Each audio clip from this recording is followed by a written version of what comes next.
Next up, at UFC Abu Dhabi, we have the featured fight of the evening. We have Shara Bullet taking on Marc-Andre Barriault. Shara Bullet, 15-1 in his career, 4-1 in his last 5. He is coming off of his first career loss to underdog lock of the week, Michael Venom Page. Taking on Marc-Andre Barriault, 17-9 in his career, 2-3 in his last 5. He is coming off that insane knockout win over Bruno Silva, which did snap a 3-fight skid.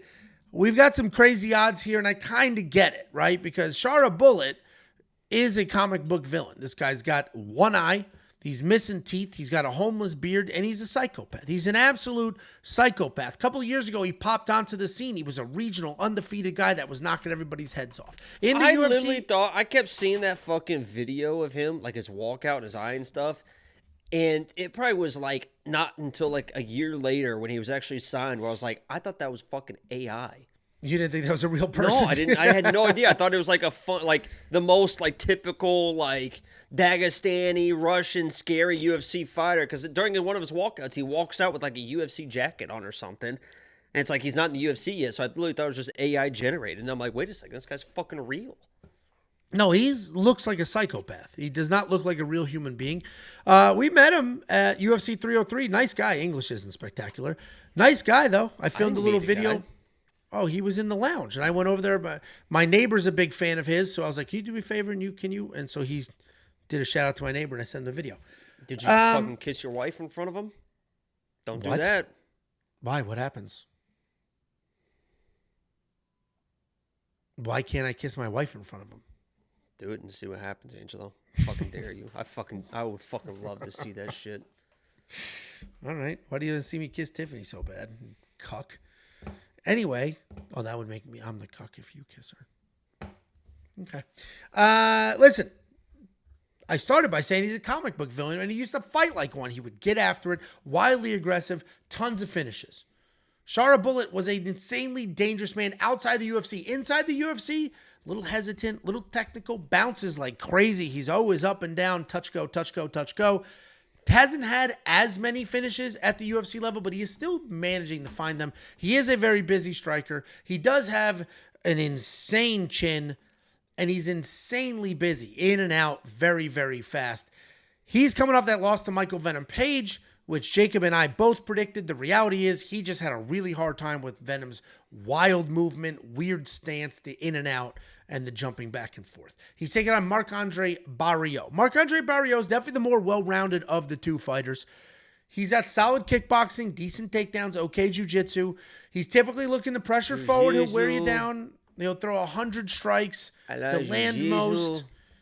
He gets hit a ton. His output is great at 6 significant strikes landed per minute, but he's getting hit with 5 as well. He's not particularly powerful. He doesn't have a best chin on the planet, but he did just knock out Bruno Silva, where he quite literally put a dent in his head and ended his career forever. I don't know where the hell Jacob just went.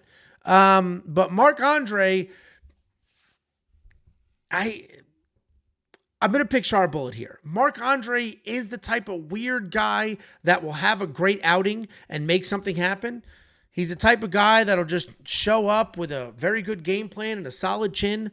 But I don't think Marc-Andre is going to be able to get this done. Shara should get it done. The odds feel somewhat appropriate here because it's going to be, in Jacob's words, a mostly striking matchup, and he is the far better striker. Even if Marc has some success, Shara's chin is just way too damn good. And wrestling-wise, we've seen Shara get taken down, work his way back up really well. So I don't know what Marc's path is other than just sheer insane volume and pace.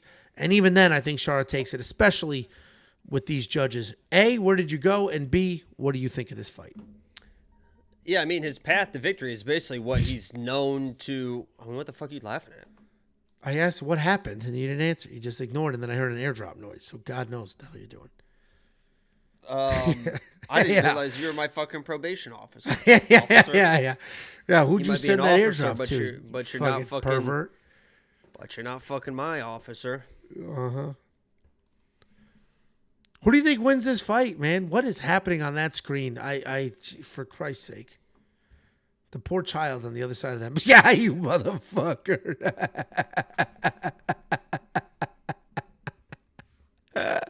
I knew you were doing something fucking stupid.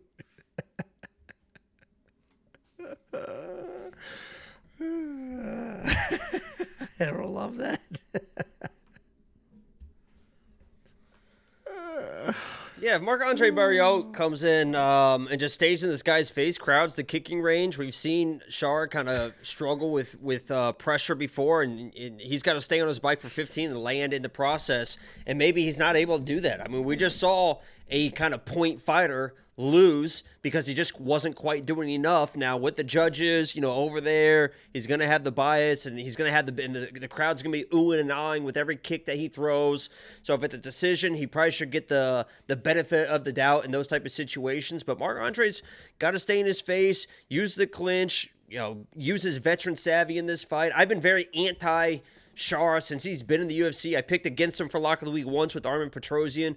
Armin was finally having some success. We were at that stupid fucking Cosm place, and I watched him get spinning back fist twice.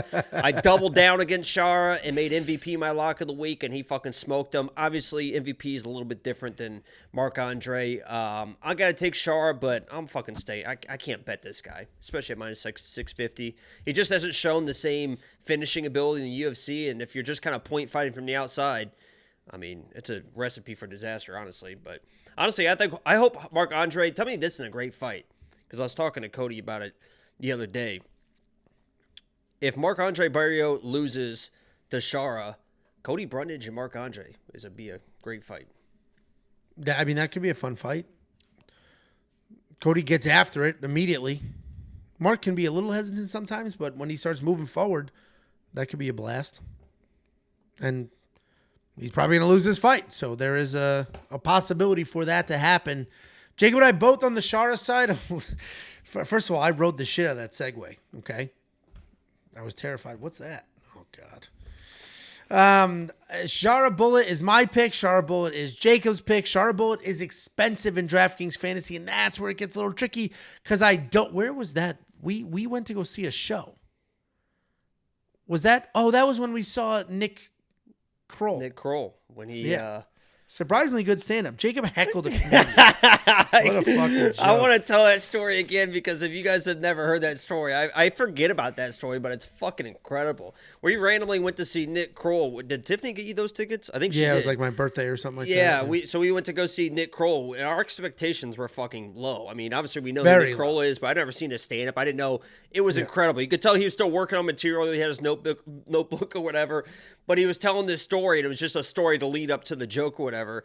And he was telling this story about a breakup, and he was going through some stuff. And this is like in a smaller theater. It's not like a stadium. It's just like a basic theater, like you normal stand-up comics are. But it's pretty small, and we're in like the front section or whatever. Not front row, but front section. It's very quiet because it's like he's telling this story about this girl broke up with me, and I didn't know why and stuff. So I just asked her. and this is him telling the story, and then my reaction to it. And I smoked a little bit before we went. We were forced. Remember, we were forced to buy shots. We couldn't buy drinks. We had to take shots. Do you remember that? No. They literally, there was no drinks. So like we're just selling shots. So we bought shots. We did shots. But he's like, this is the scene. Nick Kroll's on stage, just dead quiet because he's telling the story, and he's like, I was, you know how comedians draw the stories out. I was with this girl, and I thought she's gonna be the love of my life, and and she broke up with me, and I was confused, but I really wanted to understand why she broke up with me. So I asked her, why would you break up with me? And she just looked at me and said, I just don't love you anymore.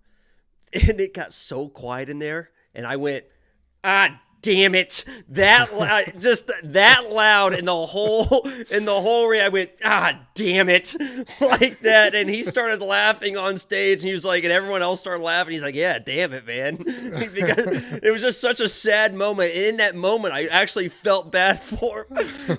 He's like, yeah, she said, I just don't love you anymore. And I literally just went, damn it. It was very loud. He started laughing, and everyone started laughing. Yeah, it was definitely that moment was funny, and that show was way funnier than I thought he was gonna suck, honestly. But his stand-up was good. Yeah, it was pretty good. It was pretty good. It was a good time, and you know what else is a good time? It was way better than fucking Bill Burr. Bill Burr was fucking terrible.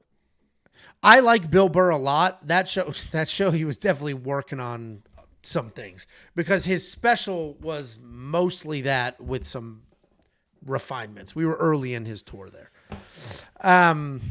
All right, Shrek Angelo's a good-looking dude. I'll take that all day.